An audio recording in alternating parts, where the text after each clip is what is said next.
Ce balado est propulsé par Kaleido, l'épargnétude qui en fait plus.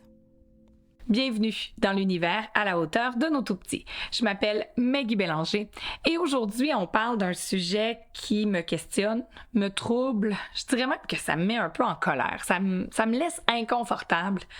L'image corporelle chez nos tout-petits.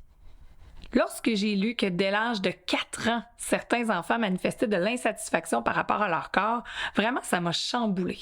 Je me dis, comme adulte, comme mère, qu'est-ce que je peux faire pour tenter de soutenir mes enfants, de les accompagner à développer une image corporelle saine? Honnêtement, je trouve ça vraiment difficile. Ayant moi-même certains défis par rapport à ça, on voudrait être plus grand, on voudrait être plus mince, parfois on voudrait être plus performant dans des sports, mais comment amener mes enfants à se développer sans avoir ces défis-là, eux, dans leur vie? Vraiment, je trouve que c'est un défi du quotidien. Et un peu plus tôt dans la saison, l'épisode 30, on a parlé du fait que nous, comme parents, nous sommes les modèles de nos enfants. Ce que l'on dit, ce que l'on fait, la relation qu'on a avec notre corps, eh bien, pour nos enfants, on demeure des modèles. Je vous invite vraiment à écouter l'épisode 30 en complément de celui-ci parce qu'aujourd'hui, on va y aller plus spécifiquement sur nos tout-petits. J'en discute avec Mélanie Magnan, nutritionniste, alias Nutrimini, et Andréane Dufour-Bouchard du groupe Équilibre. Elle est elle aussi nutritionniste.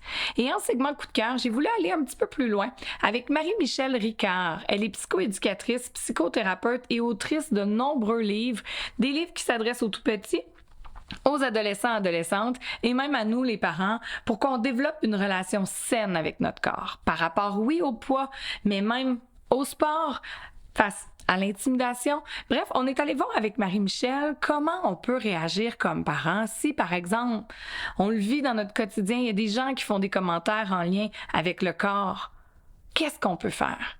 Par rapport à nos enfants, est-ce qu'on doit faire des rétroactions? Ou pas? Comment prendre notre posture parentale dans un cadre comme ça? C'est loin d'être toujours facile. Elle nous parle également de son nouveau livre où elle nous propose 50 activités pour vivre, être vraiment dans notre corps. Je pense que c'est quelque chose de très concret qui va être vraiment intéressant à mettre en place. Et aussi de sa nouvelle initiative, Levée de fonds pour ANEB Québec. Vraiment, je vous le dis, c'est un coup de cœur passionnant. Je suis certaine que vous allez en ressortir avec des trucs et des astuces parce que vous le savez, l'important, c'est qu'ensemble, nous soyons à la hauteur de nos tout-petits.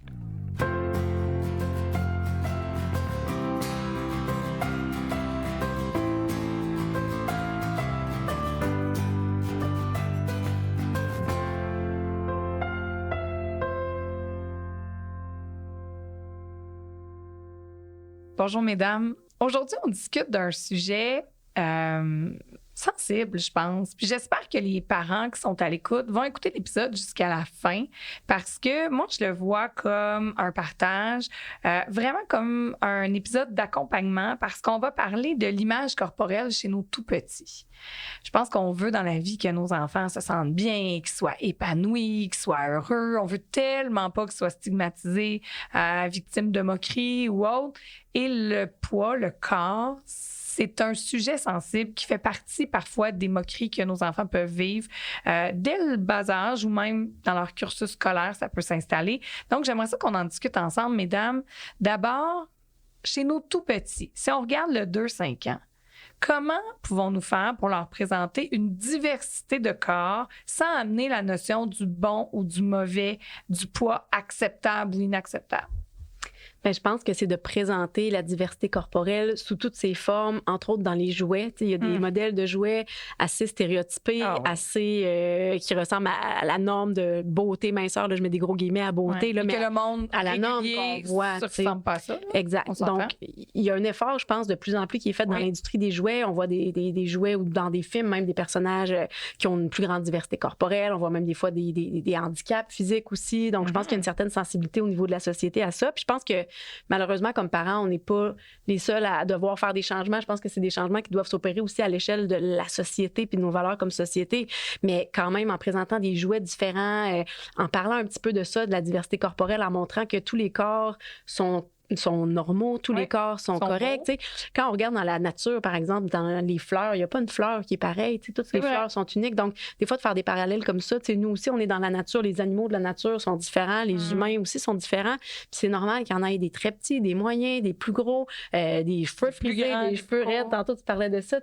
La diversité, c'est normal, mais de faire réaliser, c'est sûr que là, dans les 2-5 ans, ils sont trop petits, mais éventuellement, quand ils grandissent aussi, de leur faire réaliser que ce qu'on voit dans notre entourage ou dans les films, dans les jouets, dans tout ça, c'est pas la réalité. Là, quand on va à l'épicerie ou qu'on se promène dans la rue, on voit pas mal plus de gens entre guillemets, dans des corps variés. C'est plus la normalité, dans le fond, qu'est-ce qui nous est présenté. Donc, des fois aussi, d'amener à développer l'esprit critique par rapport à ça, tout ce qui est sur les réseaux sociaux aussi. Là, je sors un peu de la question, mais je pense qu'on a du travail qu'on peut faire à différentes étapes de la vie, mais de normaliser la diversité, je pense que c'est une première base là, qui peut les amener à reconnaître juste que c'est correct, c'est normal. Il y en a de la diversité. C'est juste normal, puis qu'ils n'en fassent pas de cas, finalement. Non. Moi, j'aime les albums. On a énormément d'albums. On dirait que ça me permet de mettre des mots des fois ou de mieux expliquer les choses, mais des albums qui parlent des différences, puis pas juste au niveau du poids, mais toutes les différences, un petit peu comme tu nommais, là. Fait que j'essaie d'avoir des livres qui vont parler des différentes couleurs de peau, qui vont parler vraiment, mais tous les types de personnes, les nationalités, qui vont parler aussi des formats corporels. J'aime beaucoup ça. Et le livre, je pense que c'est une belle porte d'entrée à la discussion. Souvent, les mots sont bien choisis parce que des fois, comme parents, on peut être un peu maladroit dans les termes. Donc, déjà, d'ouvrir la discussion avec un livre. Et si notre enfant, peut-être, a vécu quelque chose ou a une interrogation, ça peut être une façon d'ouvrir le dialogue. Et chez nos 2-5 ans, là, dès que ça sort un petit peu du cadre, si notre enfant voit quelqu'un, par exemple, en sortant à l'épicerie ou autre, qui a soit un poids peut-être plus élevé ou un poids vraiment moins élevé, pourrait faire un commentaire. Comment on réagit à ça s'il nous dit, là, maman, la personne là-bas, elle est vraiment grosse, puis il le dit fort, là, parce qu'il est petit puis que lui, il n'a pas de filtre. On fait quoi avec ça, à part être bien mal à l'aise?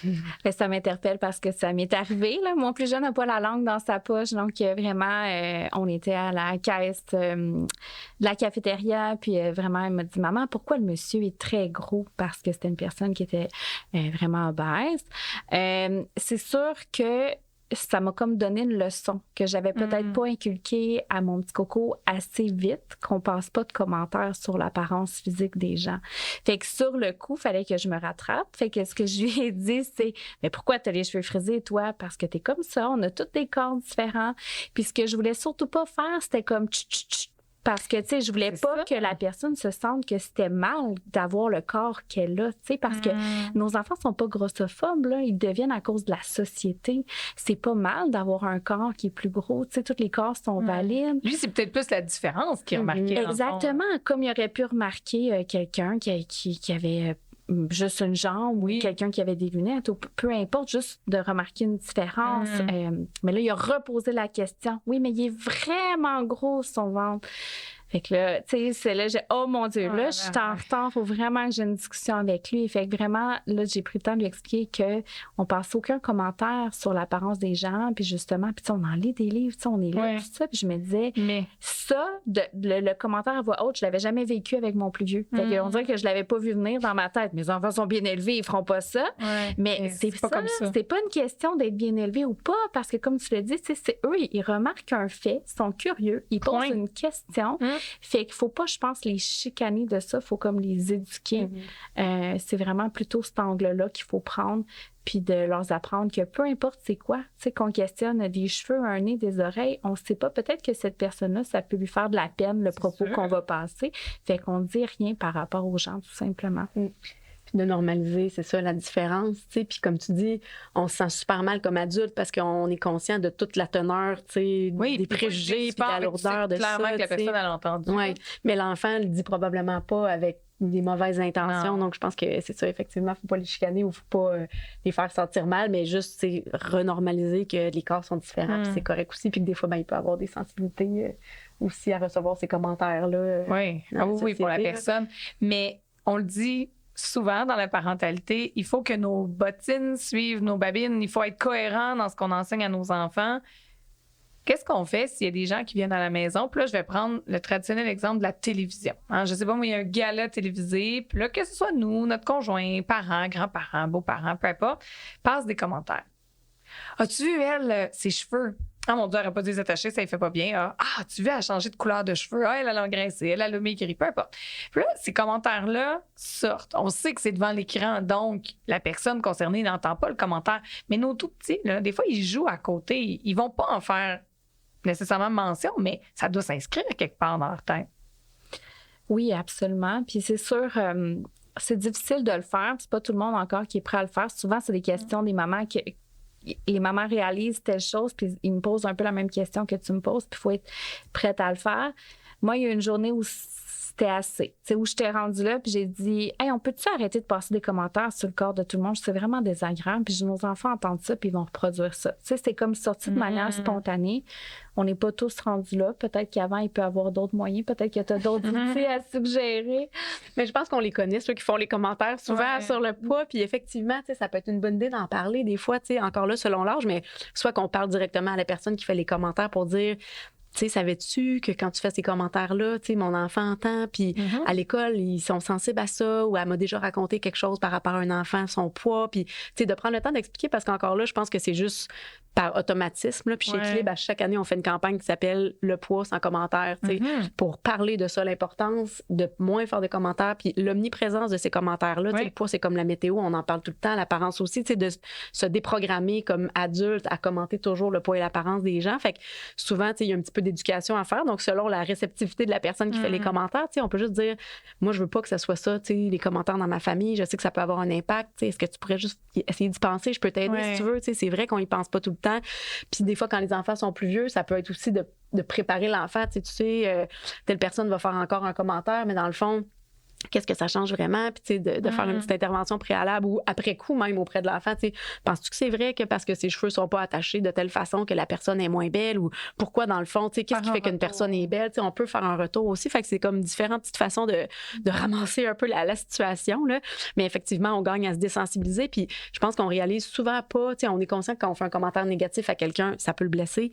Mais je pense que la majorité des gens réalisent pas que de juste faire un commentaire sur quelqu'un d'autre, ben ça peut avoir un impact collatéral, tu sais, sur la personne qui le reçoit, que ce soit les enfants ou même les autres adultes autour. Là, ça peut faire en sorte que les gens vont dire « Oh mon Dieu, c'est vrai, je suis mal peignée. Oh mon Dieu, c'est vrai, j'ai pris du poids, il faudrait que je maigrisse. » C'est ça. Parce que juste le fait d'entendre, on se dit, s'ils commentent le poids des autres, quand je suis pas là, ils doivent parler de moi aussi. On n'est pas fou. Mais l'image corporelle de nos tout petits, je lisais divers articles. D'ailleurs, vous pouvez retourner à la saison 1. Il y a un épisode avec un coup de cœur avec Marie-Michel Ricard que j'aime beaucoup, beaucoup, où on en parlait. Puis elle dit que dès l'âge, là, environ de 3 à 4 ans, les enfants sont quand même conscients de leur image corporelle et certains émettent des commentaires, par exemple, par rapport à leur petit pli de bédaine ou leur visage des fois plus rond. 3 ou 4 ans, c'est sérieux, là. C'est vraiment quelque chose qu'il faut prendre en considération comme parent. Ça commence très jeune, puis tu sais, il y a comme parents, mais aussi les éducateurs, les éducatrices en garderie aussi, il y a des formations qui existent pour eux, pour les aider à parler d'image corporelle au primaire, au secondaire, pour essayer de faire en sorte que toute la société, dans le fond, qui entoure notre enfant, ait des messages qui vont aller dans le même sens pour l'aider à développer une image corporelle positive. Mais comme parent, je pense que ce qu'on peut faire, l'estime de soi d'une personne ou d'un enfant, tu sais, ça repose sur, idéalement, plusieurs piliers, un peu comme une table avec plusieurs pattes. Donc, si on mise juste sur l'apparence, tu sais, qu'on félicite toujours notre enfant par rapport à son apparence, qu'on lui fait juste des compliments sur son apparence, bien, ça fait que cette patte-là devient très, très importante au détriment de d'autres. Donc, je pense que ce qu'on peut essayer de faire un peu, on parlait de bouclier tantôt, mais comment essayer de faire en sorte de protéger un peu l'enfant, parce que c'est sûr qu'un jour, il va sortir du milieu familial puis il va en vivre des situations, tu sais, mais de l'amener à prendre conscience de sa valeur comme personne, au-delà de son poids, puis de beaucoup miser aussi justement sur tes qualités, tes forces, tes talents, ce que tu es comme personne, puis aussi beaucoup ramener la fonctionnalité du corps, parce qu'on vit dans une société où l'apparence occupe une place importante, on est plus comme un objet dans une enveloppe corporelle qui devrait ressembler à telle chose pour être valorisé, alors que le corps, ça nous permet de faire toutes sortes de choses, puis je pense que les enfants, ils l'ont ça aussi de façon un peu plus innée, ils courent, sont contents, ils vont vite, ils se balancent tout seuls, leur corps leur permet de faire plein de choses, donc encore là, de les valoriser pour ça, je pense que c'est une base, parce qu'après ça, quand ils vont être exposés à différents messages ou que le pilier un petit peu plus apparence va être un petit peu ébranlé, bien, il va y avoir les autres aussi sur lesquels se reposer. Donc, je pense que ça peut être une façon aussi d'intervenir comme parent. Donc, les amener régulièrement à peut-être remercier leur corps, voir qu'est-ce que leur corps leur apporte en termes que ce soit de force, de vitesse, de les muscles, par rapport peut-être au sport qu'ils pratiquent, essayer d'être très ludique. Je sais pas, mais on va faire une randonnée en famille, de dire hey, moi, je remercie mon corps, là, grâce grâce à mes jambes, grâce à ma capacité aussi de respiration, tout ça. J'ai dit, hey, on était capable de marcher 1 heure, t'as rendu compte? Parce que c'est vrai que souvent, lorsqu'on parle du corps, on restreint ça au poids quand, dans le fond, c'est tellement plus large. Oui, mais je pense que c'est tous des bons conseils que tu proposes aussi. Puis, tu sais, même, je suis fière de moi, j'ai eu une bonne idée aujourd'hui. Tu sais, tout ce qui est notre personne, tu sais, hey, t'es bon, t'as persévéré, c'était difficile ton dessin, mais t'as réussi. Puis encore là, tu sais, les commentaires, tantôt, je disais, faut pas tout mettre les commentaires sur le poids et l'apparence. Ça veut pas dire qu'on peut plus non plus dire à nos enfants qu'ils sont beaux, mais c'est juste de penser, c'est comme un réflexe tout le temps. Tu sais, t'as une belle robe. Puis on fait beaucoup ça avec les filles aussi, tu sais, t'es belle ci, t'es belle ça.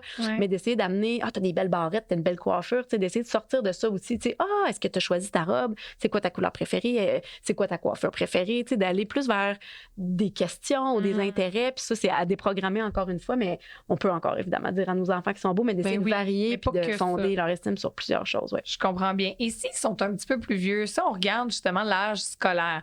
Parfois, la fameuse récréation où il y a un encadrement, disons, physique, là, pour pas qu'ils se fassent mal, mais il y a moins d'intervention dans ce qui se dit. Il peut y avoir déjà là des commentaires blessants qui arrivent. Qu'est-ce qu'on fait si notre enfant de 5, 6, 7 ans revient à la maison et on voit bien là, que justement, il regarde dans le miroir, que ça a l'air difficile pour lui ou qu'il nous verbalise qu'il a entendu certains commentaires par rapport d'un ami versus un autre puis que ça lui fait quelque chose. J'imagine, comment je peux dire, on reconnaît ce qu'il vit, mais est-ce que c'est un bon moment de recadrer? Est-ce qu'on est mieux de le laisser vivre ça? Comment on devrait réagir? C'est sûr que moi, de mon côté, je vais avoir tendance à justement recadrer sur le fait que tous les corps sont uniques. Puis c'est drôle, parce qu'en préparation, je m'étais mis la même phrase que toi, que toutes les fleurs sont différentes dans la nature, parce que je l'aime beaucoup, cette image-là. Elle me parle beaucoup, fait que de recadrer ça, que tous les corps sont différents, puis on est tous beaux, puis on est tous uniques à notre façon. Puis moi, je vais beaucoup un petit peu comme toi, rappeler à mes enfants, t'es ingénieux, t'es créatif, t'as toujours plein d'idées, t'es empathique, t'aides toujours tout le monde à l'école. Fait que ça, c'est sûr que ça va être ma première intervention. Puis dans un deuxième temps, c'est sûr qu'il va y avoir un rappel sur le fait que les commentaires sur le corps ne seront pas tolérés.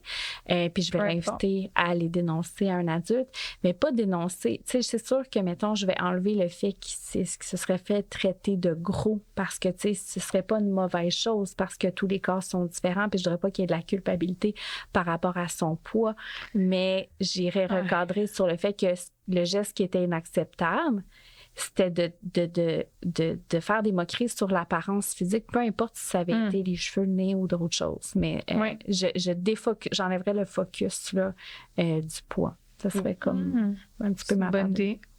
Des fois, on peut rappeler aussi, qu'est-ce qui fait qu'on apprécie une personne? Pourquoi tu m'aimes, toi? Je suis ta maman. Pourquoi t'aimes grand-maman? Pourquoi t'aimes papa? Puis les enfants, ils vont nommer naturellement plein d'affaires qui n'ont pas rapport avec l'apparence. T'es gentil, généreux, t'es là pour moi. C'est rare qu'ils vont dire « je t'aime parce que tu mesures 6 pieds ». Mais oui, c'est ça, puis que t'as un beau maquillage. Fait que dans le fond, de ramener aussi l'idée que, regarde, toi, t'aimes les gens pour des raisons qui n'ont pas rapport avec l'apparence. C'est la même chose. Les gens aussi t'apprécient pour ce que t'es. Puis, on peut se permettre, selon l'âge, d'aller un petit peu plus loin, mais que c'est ça, on vit dans une société où l'apparence occupe beaucoup d'importance. Puis des fois, il y a des gens qui sont pris là-dedans, puis que l'enfant qui a fait le commentaire, c'était pas nécessairement qu'il avait une mauvaise intention, mais dans le fond, lui a appris ça, mais c'est pas vrai, puis de défaire un peu ces croyances-là, dans le fond. Puis je pense que ça vaut la peine. J'écoutais une capsule vidéo avant de venir un peu parce qu'on a fait des contenus aussi sur l'intimidation par rapport au poids, mais plus pour le milieu école secondaire, dans le fond. Mais on parlait aussi de l'intervenance, l'importance d'intervenir auprès de la personne qui a fait le commentaire aussi, parce que c'est sûr qu'il faut vraiment bien recadrer puis réparer un peu ce qui a été fait à la personne qui a reçu le commentaire, mais la personne qui a fait le commentaire, elle a besoin de se faire un petit peu éduquer, elle aussi. Peut-être qu'elle n'a pas accès à ça à la maison. Ben non, c'est ça. Puis quand ils sont petits, peut-être qu'ils vivent dans un environnement où il y en a des préjugés qui sont véhiculés, où les parents peuvent penser qu'une personne grosse, c'est moins bon, que c'est paresseux, que ça mange mal.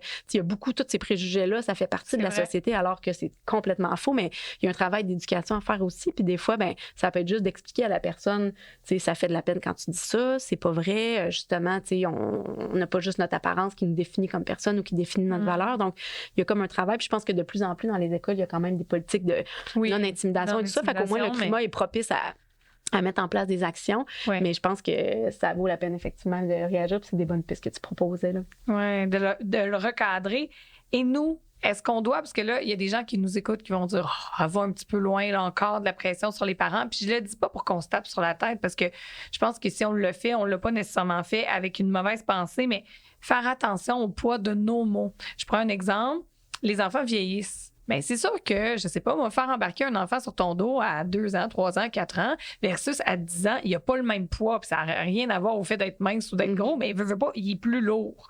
Fait que de lui dire « Ah, toi, je peux pas te prendre, t'es trop lourd. » Est-ce que ce sont le genre de phrases qu'il faudrait essayer de limiter, de pas dire? Parce qu'en même temps, j'ai dit qu'il était lourd parce que j'ai pas, moi, la force de le prendre parce qu'il est rendu plus pesant. Mais je voulais pas insinuer qu'il était gros. Je sais pas si vous comprenez ce que je veux dire. Les mots, ça peut faire mal parfois, même si notre intention est très bonne, non?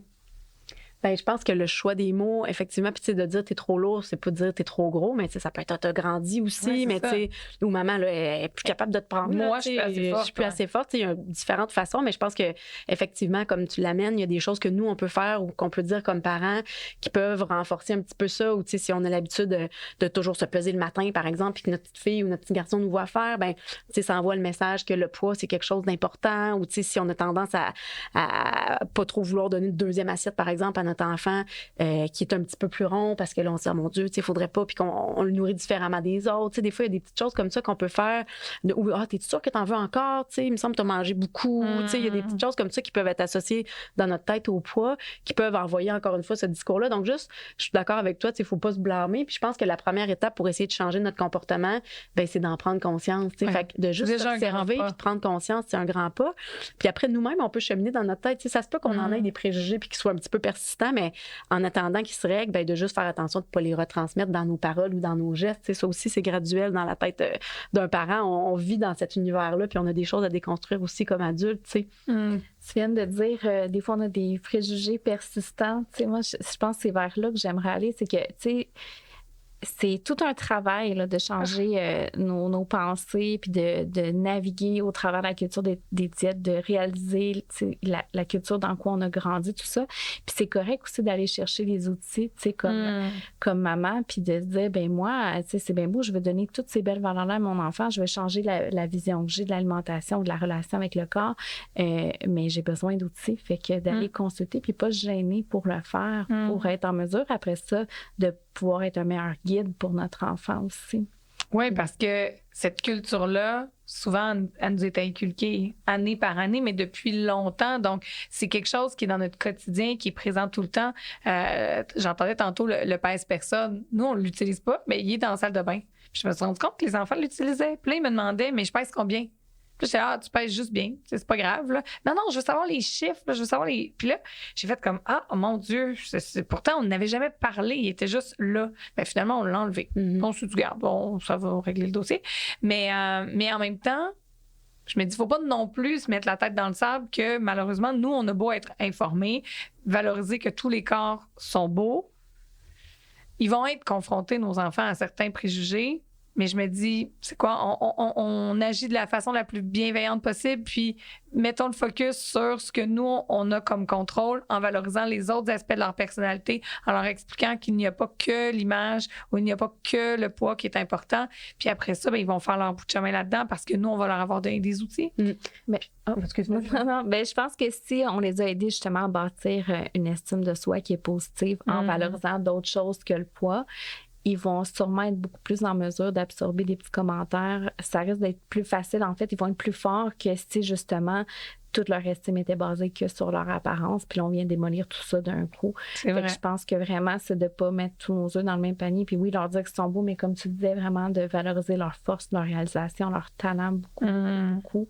Moi, je pense que c'est le meilleur outil qu'on peut avoir. Ouais. Puis on a une belle relation aussi, en étant toujours ouvert à la discussion, en prenant au sérieux ce qu'ils nous disent, en les écoutant bien aussi. Ça fait qu'ils vont avoir envie de revenir se confier pour le poids ou tout autre commentaire négatif qu'ils pourraient recevoir sur d'autres thématiques aussi.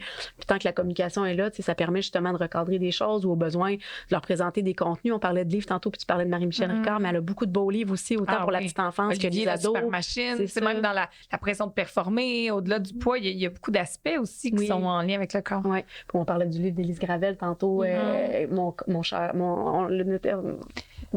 J'avais plus le titre. C'est mon corps, c'est mon corps, c'est mon exactement. corps. Donc, il y a toutes sortes de façons aussi, une fois que les enfants nous tendent une perche, où on peut aller recadrer certains messages. Puis je pense qu'encore une fois, on peut s'observer comme adulte. Tu sais, des fois, on se fait des commentaires à notre propre corps, nous aussi, tu sais, où on n'est pas bienveillant envers notre corps, on est dur, où on dit « Ah, ça me fait pas bien, j'ai engraissé. » OK, j'arrête d'en parler.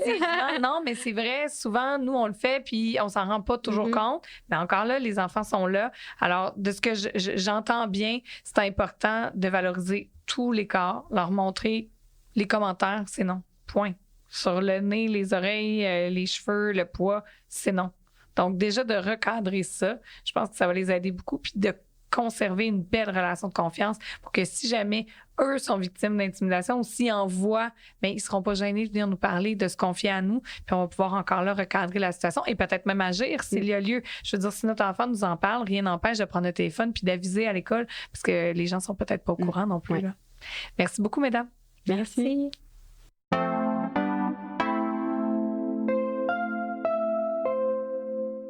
Bonjour Marie-Michel, merci de participer à cette 2e saison d'À la hauteur de nos tout-petits. Allô Maggie, merci beaucoup pour l'invitation. Aujourd'hui, j'aimerais qu'on aborde ensemble l'obsession du poids dès le jeune âge, j'allais dire malheureusement. Dans la première partie de l'émission, on l'a entendu, l'insatisfaction corporelle peut être nommée dès l'âge, selon les études, d'environ 4 ans. C'est tellement petit.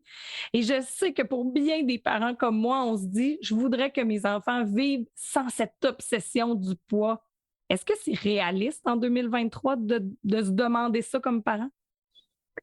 De se le demander, oui, d'être anxieux, d'être préoccupé, absolument. Et je pense que c'est réaliste aussi de développer des habiletés pour diminuer cette préoccupation-là. Puis je pense que c'est pour ça qu'on est là ensemble et qu'on en parle. Clairement. Et là, je voyais un livre justement qui est sorti, Grandir sans grossophobie. Et là, ça m'a amené une question. Je me demandais, est-ce que les enfants, vraiment entre eux, ont tendance à avoir ces commentaires-là grossophobes ou ça vient pas justement de nous, de ce qu'ils entendent à la maison, de ce qu'ils voient à l'école? Je veux dire, eux, on dirait qu'ils sont tellement purs, c'est tellement beau. À quel point on influence dans tout ce parcours-là?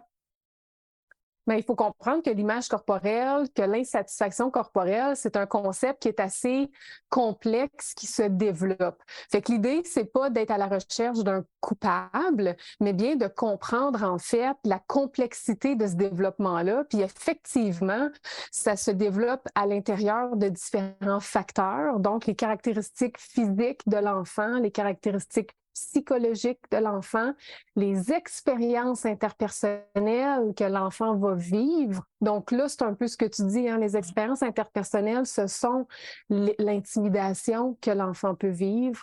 Qu'est-ce qui se passe à la maison? Est-ce que papa, maman a des enjeux par rapport à sa propre image corporelle? Quels sont les commentaires que papa, maman... Là, je dis papa, maman, là, puis là, c'est tous les types de familles, là, OK?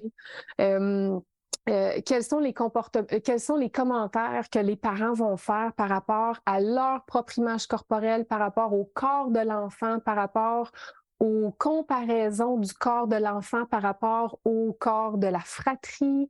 Quels sont les commentaires qu'on peut faire par rapport au corps des autres personnes? Puis là, on rentre là-dedans quand on regarde à la télévision, puis on pourrait passer un commentaire par rapport à des corps de personnes qu'on connaît même pas personnellement.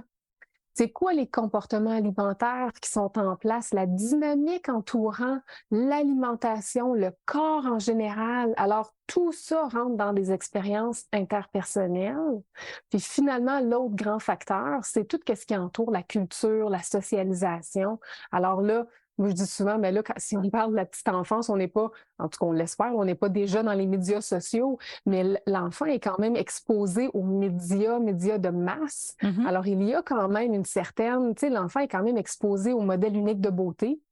Je dis souvent la blague, j'ai une famille de gars. Fait que, tu sais, les fameux Avengers et compagnie, là, on a été vraiment exposés à ça. Alors, l'enfant est quand même exposé au modèle unique de beauté. Donc, tout ça, c'est comme une espèce de gros melting pot là, qui fait en sorte que, oui, l'enfant va développer une conception, une représentation de son corps. Puis là, finalement, ben ça, je viens de vous donner finalement la définition de l'image corporelle. Alors, C'est ça finalement, qu'est-ce que c'est mon corps? Qu'est-ce que les autres pensent de mon corps? Fait que Ça c'est arrive complexe, tôt, là. hein? Oh mon Dieu, ça Très me fait... tôt. Je t'écoute puis j'ai mal en même temps dans le sens que souvent, on associe le corps au poids. Mais je t'écoutais puis il me venait des questions. Est-ce que même il faudrait être conscient de ce qu'on dit par rapport à la taille, par exemple? Je regarde chez nous, moi, je fais 5 pieds, là, pas tout à fait 5 pieds 1, mais mon chum fait 6 pieds 2. Donc, il faut comprendre que j'ai des enfants très grands et mon dernier est petit. Puis ça arrive souvent qu'on le dit. C'est ah, le tout petit, le petit, le petit, le petit, mais en même temps, je veux dire, c'est en comparaison aux autres, puis on le dit pas méchamment, mais reste qu'on juge quand même son image corporelle par rapport aux autres. Très intéressant comme commentaire parce qu'effectivement, en fait, ce que les recherches nous apprennent, c'est que le poids, c'est effectivement la caractéristique corporelle qui ressort comme étant la plus fréquente d'insatisfaction corporelle, mais pas la seule. Alors oui, la taille, ça en fait partie aussi, et pas la seule non plus. Tu sais, finalement, on pourrait comme faire une liste. Hein, si on réfléchit un peu, puis on se demande, OK, c'est quoi les autres caractéristiques en fait? Qui pourrait représenter des caractéristiques qu'on pourrait ne pas aimer de son corps. Oui, le poids, oui, la taille, mais finalement, il y en aurait une tralée d'autres. Hein? Il y aurait comme d'autres choses qu'on pourrait ne pas aimer de son corps. Alors, toutes ces caractéristiques-là rentrent dans la représentation de notre corps, dans des caractéristiques corporelles, la silhouette, tout ça, au niveau du visage, les taches pigmentaires. Là, si on parle, si on pense, pardon, au corps vieillissant, les rides, la peau qui s'affaisse. Alors, toutes les caractéristiques comme ça peuvent être des caractéristiques qui sont peut-être mal aimées. Hein, Alors, n'importe quelle caractéristique peut rentrer là-dedans.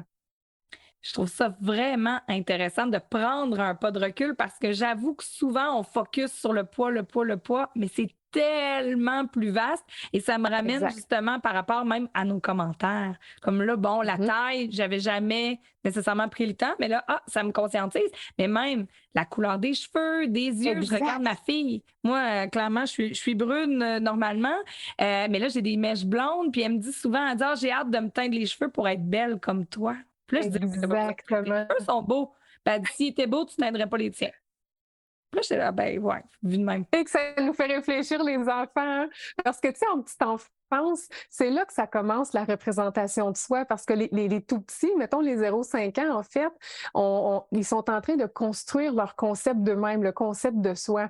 Alors, c'est très de base, en fait. Tu sais, je suis, puis là, ils vont nommer leur nom, ils vont nommer habituellement leur genre, puis là, ils vont se décrire. Puis la façon de se décrire, c'est très physique. Ils vont être capables de nommer certaines caractéristiques psychologiques, mais cette description-là, ça vient d'où?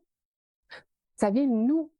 Ça vient des commentaires habituellement que nous, on a fait parce que nous, on les a décrits, on leur a donné des compliments. On les a... va mettre l'emphase sur des caractéristiques, disons, communs à tout le monde. Exact. Mais c'est vrai. Alors, tu disais, il faut faire attention à nos commentaires, absolument, parce que nos commentaires vont devenir fondamentaux dans leur description ensuite parce qu'ils vont se servir, ce qui est tout à fait normal, le développement de l'enfant fonctionne de cette façon-là, ils vont se servir de nos commentaires pour se construire leur représentation d'eux-mêmes. Alors, si on le caricature un peu, mais on le met dans une famille très dénigrante, méprisante, là, j'ai dit que je le caricaturais, là, pour comprendre un peu le concept plus négatif, qui va avoir des commentaires vraiment très négatifs, très, très, très méprisants, blessants, mais l'enfant n'aura pas d'autre choix que d'avoir une représentation très négative d'elle-même. Je comprends. Mais oui, c'est ce qu'il va avoir eu comme exemple, comme commentaire, et même des fois entre nous. J'avais des gens, des fois, qu'on croisait qui, même dans le couple, se faisaient des commentaires. Eux, j'ai l'impression qu'ils ne s'entendaient peut-être plus parce que ça devenait malheureusement leur quotidien, mais des fois avec un conjoint, une conjointe, « oh, t'es engraissé, oh, t'es grosse fesses. Oh, tu sais, ça peut même être une blague, mais ne jamais oublier que les enfants ont des oreilles, hein, ils entendent tout. Puis, veut pas, ça va s'inscrire quelque part dans le cerveau, puis à un moment donné, ça pourrait avoir un impact sur leur représentation. Mais tu l'as dit, il faut pas non plus se culpabiliser comme parents. On a tous parfois dit des commentaires, des choses. Je pense que déjà, hein, la prise de conscience, c'est une grosse étape là, dans le processus.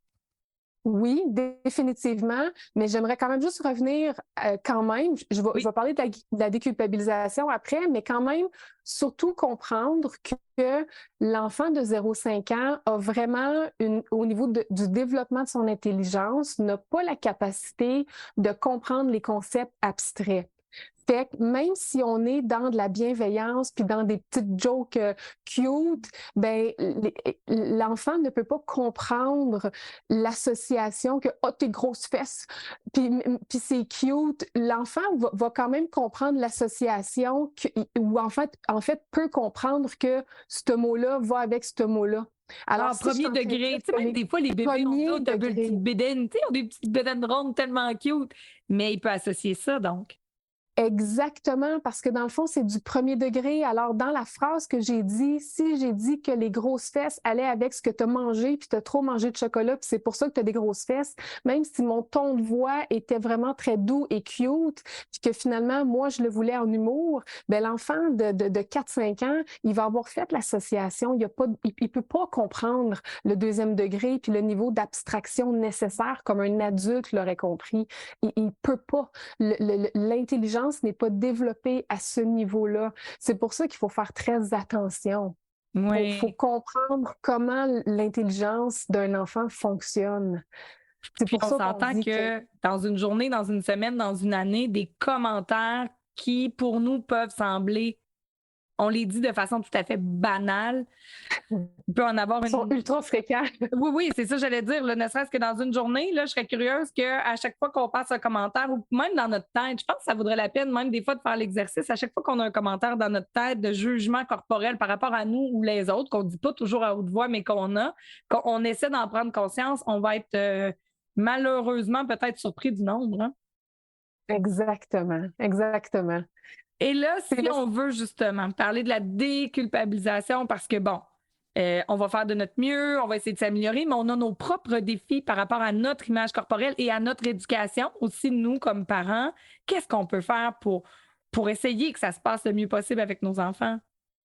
Exact. Bien là, la première étape, là, c'est vraiment de prendre conscience qu'il y a quelque chose qui se passe.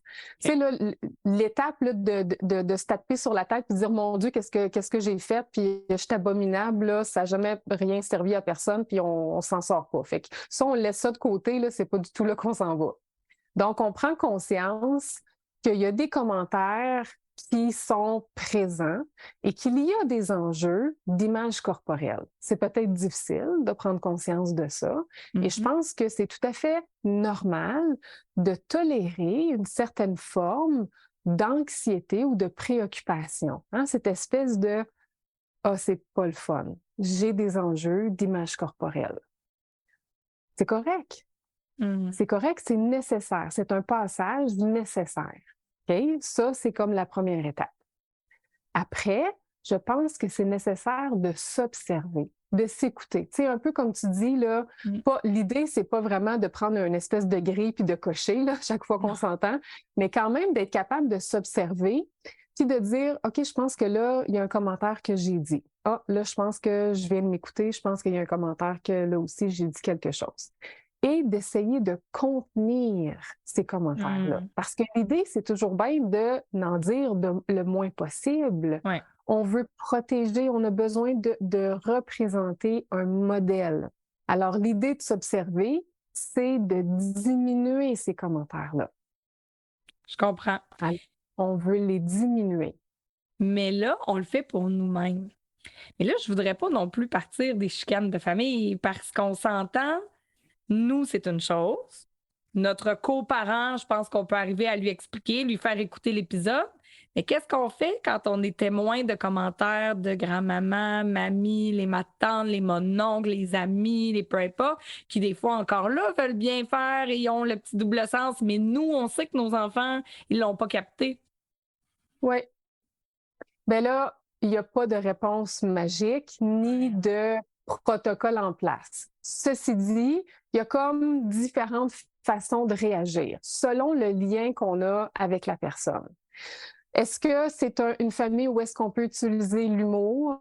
Est-ce que c'est un lien plutôt distant, froid, ou est-ce qu'on va opter pour une phrase très directe? Est-ce qu'on va opter pour un peu d'éducation? Fait que là, il va falloir choisir c'est quoi le lien que j'ai avec cette personne-là. Alors, je peux peut-être donner certains exemples. Oui, ben oui, vas-y. Là, mettons que c'est un commentaire sur le poids ou sur les comportements Ou à alimentaires. Noël, tu sais, des fois, mettons, voyons, t'as mangé beaucoup, ou coudonc, tu manges beaucoup. Tu sais, des fois, ça peut arriver à table, ces commentaires-là, rapidement, ou justement, t'as mangé de la bûche, t'as des grosses fesses. Tu sais, c'est dit avec un petit ton, mais. Oui. Alors, merci pour ton commentaire. Je suis, tu sais, je le reçois ou je suis désolée que ça te dérange. Maintenant, nous, on essaie de ne pas avoir ce genre de commentaires-là. Je vais te demander de ne plus avoir ce genre de commentaires. Dans notre maison, maintenant, on ne fait plus de commentaires sur les comportements alimentaires ou sur le corps. Okay? C'est une façon très directe. Là, je suis vraiment dans le... Mais très directe en même temps. Des fois, les gens vont me dire « Oh, je peux pas avoir une approche aussi directe que ça. » On peut avoir une approche plus évitante qui est tout simplement de quitter aussi. Tu sais, je leur dis des fois aux personnes qui viennent me rencontrer, pas obligé non plus. Si c'est très mal à l'aise pour toi, tu peux tout simplement quitter. Tu sais, il y a comme différentes étapes. On peut aussi faire un peu d'éducation. J'ai l'impression que tu veux aider par ce commentaire-là. Maintenant, j'aimerais ça dire qu'il y a des effets néfastes à ce commentaire-là. Moi, ça me fait pas du bien. Ça me blesse, ce que tu me dis. Fait que j'aimerais que tu fasses plus ce genre de commentaire-là.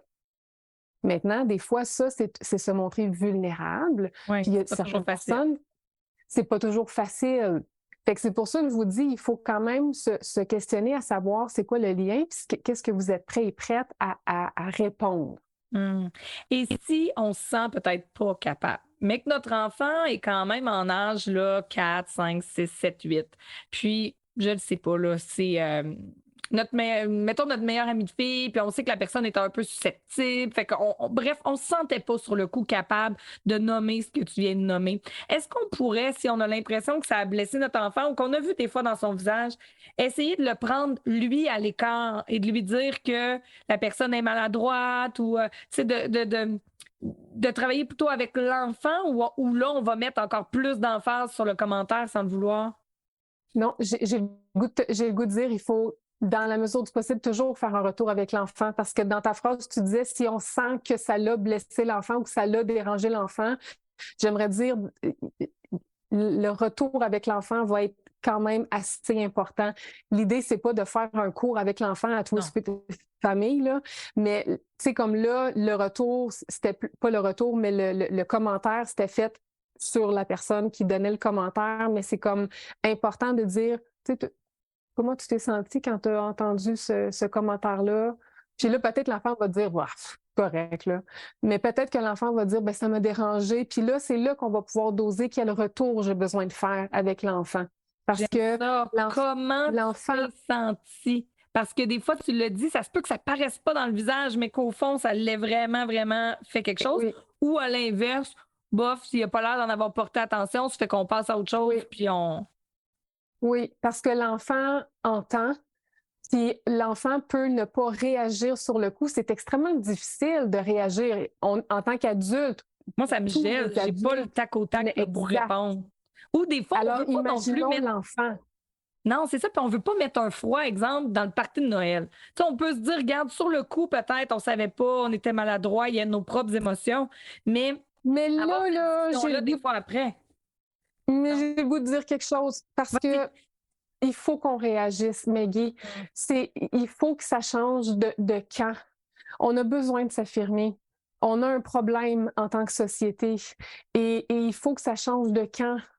Oui, parce que c'est une forme d'agression. Hein? Si on laisse ces agressions verbales-là, j'aurais à dire, aller comme ça, puis qu'on prend la personne à part, ben veut pas le fait qu'on ait nommé aussi devant tout le monde. Il y a une forme d'éducation de nommer avec politesse, là, je tiens à le mentionner, hein, comme tu l'as fait. Mais c'est une forme d'éducation qui peut servir à tout le monde. Exact. C'est que ça suffit. Ce que je mange, ça ne te regarde pas. Alors, il faut trouver, il faut se pratiquer devant le miroir, ça suffit, ça ne te regarde pas ce que je mange. Ouais. Alors, avec toute la bienveillance du monde, je ne sais pas comment le dire d'autre, c'est pas de tes affaires. Même Alors, toi, il tes faut affaires. trouver On le dit ça moyen des fois de aux dire. enfants, hein? Tu sais, gère tes affaires, arrête de gérer les autres. Il y a un C'est la livre même qui est chose. merveilleux qui s'appelle Gère ta fougère. Oui. Fait qu'on l'enseigne aux enfants, il faut développer cette habileté-là. Alors peut-être que c'est par l'humour que ça va passer, peut-être que ça va être par l'éducation. Looney avait un reel vraiment intéressant pour le temps des fêtes. Là. Elle avait comme différents. Moi, j'avais dit, je développe celui qu'on se met le fond de biscuit dans la bouche devant l'autre personne. C'était comme, écoute, à un moment donné, c'est ça, là, c'est que ça suffit. Il faut qu'on développe cette habileté-là. Et Oui. il faut qu'on apprenne à nos enfants à le faire aussi, parce que sinon, on transmet tout simplement qu'on est un peu dans l'ancienne approche de l'intimidation où est-ce qu'on leur disait « ignore-le ». C'est ça qu'on est en train de faire. Et cette approche-là a été démontrée et redémontrée comme étant inefficace. Donc, en nommant nous-mêmes, on enseigne à nos enfants à nommer avec politesse ce qu'ils ressentent. Exactement. Alors là, juste pour finir, il faut faire un retour avec l'enfant pour lui demander comment est-ce que tu t'es senti. Et là, ça va nous donner l'input à savoir quel genre de retour on va faire. Puis là, on va juste se permettre de dire, juste te dire que ton corps t'appartient. Et je suis là pour te protéger. Parce qu'il est là le message. Je suis l'adulte. C'est à moi de te protéger. Parce qu'il ne faut surtout pas projeter cette responsabilité-là sur l'enfant pour dire c'est à toi de t'affirmer. Dis-lui la prochaine fois que non, tu es le parent, c'est toi la grande personne et c'est à toi de t'affirmer et de protéger l'enfant. Alors, surtout si en tant qu'adulte, on n'a pas été capable de s'affirmer parce qu'on a gelé, parce qu'on a été trop gêné, parce qu'on n'a pas voulu faire de chicane, on va devoir être en mesure de s'excuser et dire « Je suis vraiment désolée que tu as senti que je ne t'ai pas protégée. Je vais le faire la prochaine fois. » C'est notre responsabilité en tant qu'adulte de protéger notre enfant. C'est vraiment très important. C'est tellement important. Ce que tu viens de nommer, c'est notre rôle de parent de te protéger parce que je m'en confesse, j'avoue, parfois on veut bien faire, on dit à nos enfants, nomme-le, dis-le, mais on oublie le bout qu'il faut le faire nous, il faut les protéger. Puis à force, on est leur modèle. Ils vont apprendre aussi comme ça à le faire. Puis éventuellement, ils vont peut-être être capables de le faire tout seul et peut-être plus vite qu'on pense, de le nommer puis de dire ça, j'aime pas ça, telle personne quand tu fais ça. Mais c'est notre travail et j'invite les auditeurs, auditrices à m'écrire, à commenter parce que pour moi, là, c'est difficile. J'avoue que j'ai une petite tendance à geler. Le malaise, là, on ne sait pas trop, on rit jaune. On a de la peine aussi des fois quand le commentaire il vient sur nous-mêmes. Et là, en terminant, parce que le temps file, je veux absolument qu'on parle de deux choses. L'image corporelle, c'est au-delà, oui, du poids, mais je voulais qu'on parle des compliments. On veut bien faire, mais des fois, nos enfants vont s'habiller d'une façon, on va dire « Ah, oh, wow, t'es tellement beau ». Des fois même « Oh, t'es sexy » ou je sais pas. Mais ça aussi, là, ça vient renforcer une image de corporelle qui fit dans le, entre guillemets, dans le cadre. Oh, c'est difficile. Je trouve que les compliments, c'est tellement difficile parce que c'est tout à fait normal de vouloir complimenter son enfant. On veut le complimenter, on veut que son enfant soit beau. Quel parent a jamais complimenté son enfant? Ça n'existe pas. Ça n'existe pas. On a l'impression que ça va favoriser l'estime de lui-même. Ben oui, absolument. En fait, tu sais, je pense qu'il faut juste être conscient de ce qu'on fait quand on complimente. Je pense que c'est important de doser. Il faut être conscient que quand on complimente, en fait, ce qui est en train de se passer, c'est que l'enfant peut devenir très dépendant à ces compliments-là et va vouloir, en fait, être renforcé. Hein? C'est comme une espèce de cercle vicieux, en fait, puis va vouloir correspondre, en fait, aux attentes du parent. Donc, c'est comme un cercle vicieux, en fait, qui s'installe. Puis effectivement, on met beaucoup, beaucoup d'emphase base sur la beauté, sur peut-être le pouvoir de séduction. Donc, on peut être en train d'objectiver le corps. Donc, on peut être en train, selon ce qu'on est en train de dire comme compliment, de lui enseigner que le corps est un objet de séduction, que le corps est un objet de beauté, qu'on peut comme un peu modeler ce corps-là à notre guise, selon encore là, les compliments qu'on est en train de donner. Fait que je suis pas en train de dire qu'il faut éliminer les compliments de la vie complètement, mais je suis en train de lancer la réflexion. Alors, de se questionner sur qu'est-ce qu'on est en train de faire avec ces compliments, c'est quoi l'objectif derrière les compliments, de doser les compliments, puis d'y aller peut-être dans les renforcements positifs, puis de faire attention sur l'apparence, les compliments sur l'apparence, je pense qu'il faut faire attention. Mais c'est ce que j'allais dire. Prenons une situation très simple. L'été s'en vient, on va avoir une nouvelle garde-robe. Veux pas, on va aller magasiner, par exemple, avec nos enfants. Veux pas, il y a des morceaux qui font bien, qui font pas, des tailles, ça attache pas. Comment on peut s'y prendre avec nos enfants pour éviter, sans le vouloir, d'être blessant? On s'entend quand même qu'on a un budget limité, on doit acheter X morceaux de vêtements. À un moment donné, il faut faire des choix, puis on peut être maladroit dans la façon dont on s'exprime. Ben, la phrase « ça fait bien, ça fait pas bien », en fait, moi, je la changerais sur comment tu te sens dans ce vêtement-là. C'est pas une phrase que j'utilise « ça fait bien, ça te fait pas bien ». C'est plus comment est-ce que tu te sens? Est-ce que ça te permet, ce vêtement-là, d'avoir une amplitude de mouvement? Donc, est-ce que tu peux faire tous les mouvements nécessaires dans ce vêtement-là, oui ou non? Est-ce que tu pourrais le porter dans toutes les activités qui vont être nécessaires cet été? Si tu peux faire seulement une activité, peut-être que c'est pas un bon achat. Fait que là, l'enfant peut le voir, par exemple, un pantalon trop grand. Ben, il va essayer de bouger un petit peu, puis là, il descend. Ben, ah non, regarde, le pantalon, ça ne correspond pas à mes activités. Puis là, on va changer. J'aime ça. Comment tu te sens? J'avoue que les tissus aussi, hein, parfois, visuellement, c'est très beau. Tu sais, je pense à des tissus un peu crinoline. C'est magnifique, mais ça pique. C'est pas confortable. Oui. Ou une jupe trop petite. Tu fais juste te baisser, puis tu peux pas te plier, tu peux pas faire une roue latérale, tu peux pas te coucher, ben c'est parce que tu peux pas rien faire avec ça, là. Non, c'est vrai. Tu pourras pas jouer. On peut pas jouer. Ben, ce qui est le plus important, et ça m'amène à ma dernière question avant qu'on parle de ton superbe projet, c'est pour aider à tout ça. Comment tu nous proposes d'approcher ça, justement, la valorisation du corps, mais pour moi, le corps, dans tout ce que ça nous amène de beau. Ça nous permet de courir, de marcher, de faire des activités, de vivre finalement. Comment on peut approcher ça avec nos tout-petits pour que ce soit sain et même pour nous, les parents, je pense qu'on peut se réapproprier ce vocabulaire-là. Ben, on fait avec, on sort dehors, ben, ou on fait à l'intérieur, mais on fait avec. Alors, on ne dit pas, on agit. C'est le plus important. Donc, il faut vraiment se rappeler qu'on est un modèle. Puis un modèle, ce n'est pas quelqu'un qui enseigne, c'est quelqu'un qui fait avec. C'est le plus important. C'est ça, un modèle, en fait. Donc, oui, ça peut répondre à des questions, mais c'est surtout quelqu'un qui représente, qui incarne ce qu'il explique. C'est pas quelqu'un du tout qui fait pas d'erreurs. Je suis vraiment pas en train de dire ça. Au contraire, ça fait des erreurs avec. Fait que ça se plante, mais avec. C'est ça un modèle. Alors oui, ça va en faire des erreurs, mais avec l'enfant. Puis on est capable de s'excuser aussi. Oui, exactement. Exactement. C'est juste que ça va faire avec. C'est ça l'important. Fait qu'on va jouer avec l'enfant, puis OK, des fois on est fatigué, puis ça ne nous tentera pas, là. Fait qu'il n'y a aucun problème avec ça. Mais c'est juste qu'on va jouer ensemble. On va découvrir ensemble. On va faire des activités ensemble. C'est vrai. Puis on va lui montrer ensemble, en famille, à quel point c'est beau de bouger, qu'on peut avoir du plaisir, du rigoler puis faire des folies.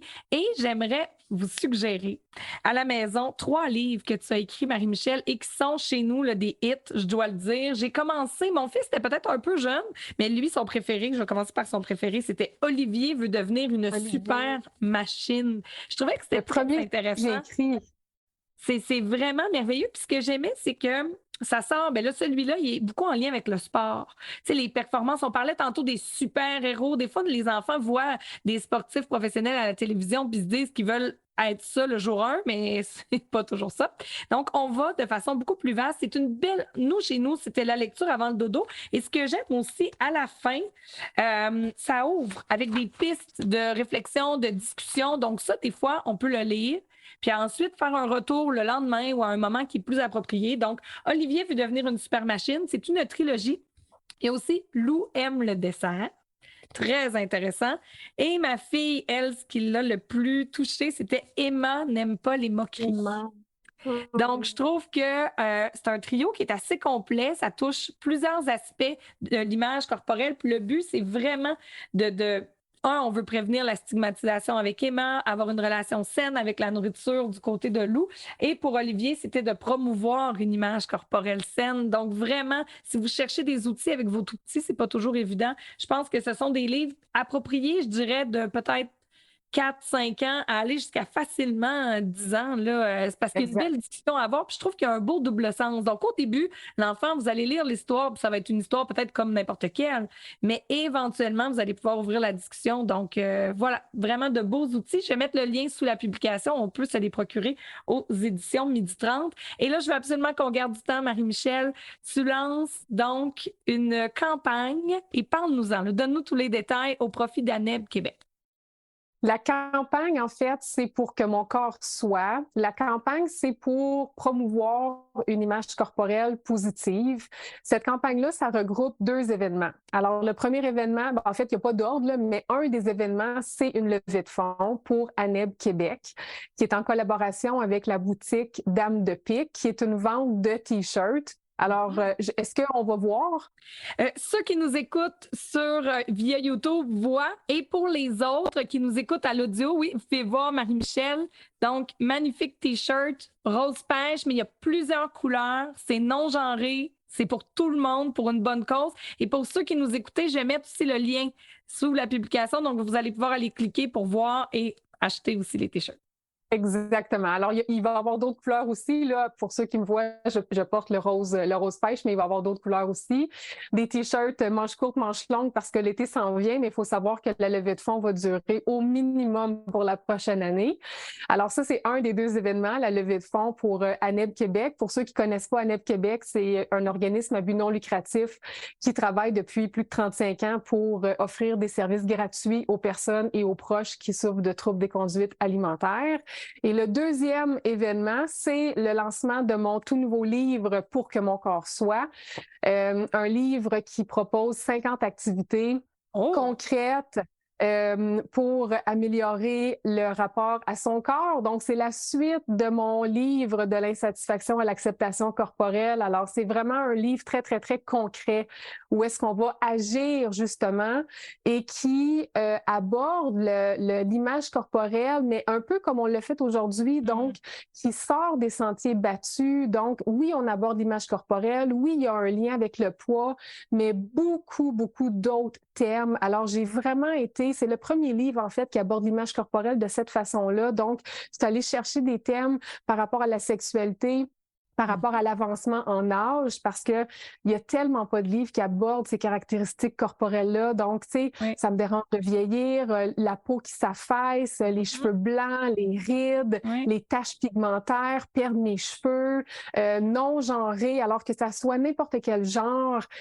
Alors, 50 activités très, très, très concrètes, un peu à la façon d'un journal de bord, tu sais, comme pour écrire dedans là, mes réflexions, puis vraiment, là, quelqu'un qui veut cheminer puis entreprendre une démarche. Alors, gros lancement, campagne. Oui, bien, félicitations, parce que je trouve ça très beau que celui-là, j'ai adoré ton livre précédent, mais celui-là, souvent dans le vivre, justement, dans l'être, souvent, ça demeure dans la sphère, j'allais dire, cérébrale, on y discute, veut pas la culpabilité, des fois embarque, le doute. Mais là, quoi de mieux que se dire, regarde, je mets ça dans ma boîte à expérience. J'essaie. Si ça fonctionne, j'aime ça, je continue. Si cette activité-là n'est pas pour moi, je la mets de côté. Mais bref, vivons, profitons-en. Je sais que c'est un peu cliché, on me dit, la vie, c'est maintenant. Mais c'est vrai. C'est en faisant des choses comme ça, en expérimentant qu'on va voir qu'est-ce qui est bon pour nous, finalement, qu'est-ce qu'on a envie de faire. Et je mets aussi le lien de ton site sous la publication, Marie-Michel, parce que tu as plusieurs autres livres. Je pense à Romy, entre autres. Bref, allez voir. Il y en a pour les tout-petits, pour les ados, d'autres qui se destinent davantage à nous, les adultes, les parents.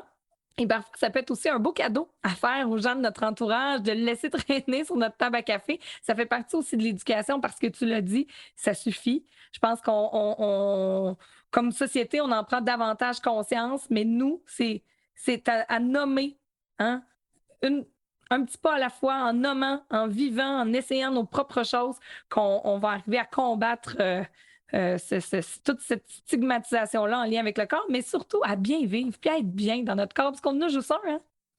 Puis notre corps, là, c'est un peu ça quand on protège notre enfant. C'est un autre exemple qu'on peut donner à la famille quand on entend des commentaires. Là, si je fais référence à mon enfant, mettons, son corps se développe à sa façon. Mon enfant a le poids que son corps a décidé qu'il avait. Merci. Bye. Oui, comme la taille, comme la couleur des yeux, je veux dire, c'est comme ça se discute pas, donc pourquoi commenter? C'est ça. Puis là, merci, ma tarte était vraiment très bonne. Bon appétit! Ah, t'en veux pas, mais moi, je l'ai beaucoup apprécié. C'est ça! On va prendre un autre biscuit! Merci beaucoup, Marie-Michel, pour ton temps. Et voilà, c'est ce qui complète cet épisode. Je sais que c'est un sujet qui n'est pas toujours facile. Le but aujourd'hui, c'est vraiment pas de se culpabiliser. C'est simplement d'être davantage conscient à ce qu'on vit en ce moment. Si ça vous amène des réflexions, des commentaires, des suggestions, n'hésitez pas à m'écrire via la page Facebook du balado, à la hauteur de nos tout-petits, également sur Instagram. Vous pouvez le faire sous la vidéo, que ce soit sur une plateforme d'écoute ou même dans YouTube. Ça me fait toujours plaisir de vous lire, puis je vais vous répondre également. Un merci tout particulier à mes invités aujourd'hui. Mélanie Magnan, alias Nutrimini, Andréane Dufour-Bouchard de chez Équilibre, Marie-Michel Ricard, qui est psychoéducatrice, psychothérapeute et également autrice. Tous les liens de ses livres sont sous l'épisode. Un merci tout particulier à Sylvain Berger-Thibault du Studio 706 pour la musique et le montage. Merci à Kaleido, l'oreiller qui en fait toujours plus, grâce à qui cette série balado est possible et gratuite sur toutes les plateformes. Je m'appelle Maggie Bélanger et c'est toujours un réel plaisir de vous accompagner chaque semaine afin qu'ensemble, nous soyons à la hauteur de nos tout-petits. Bye bye!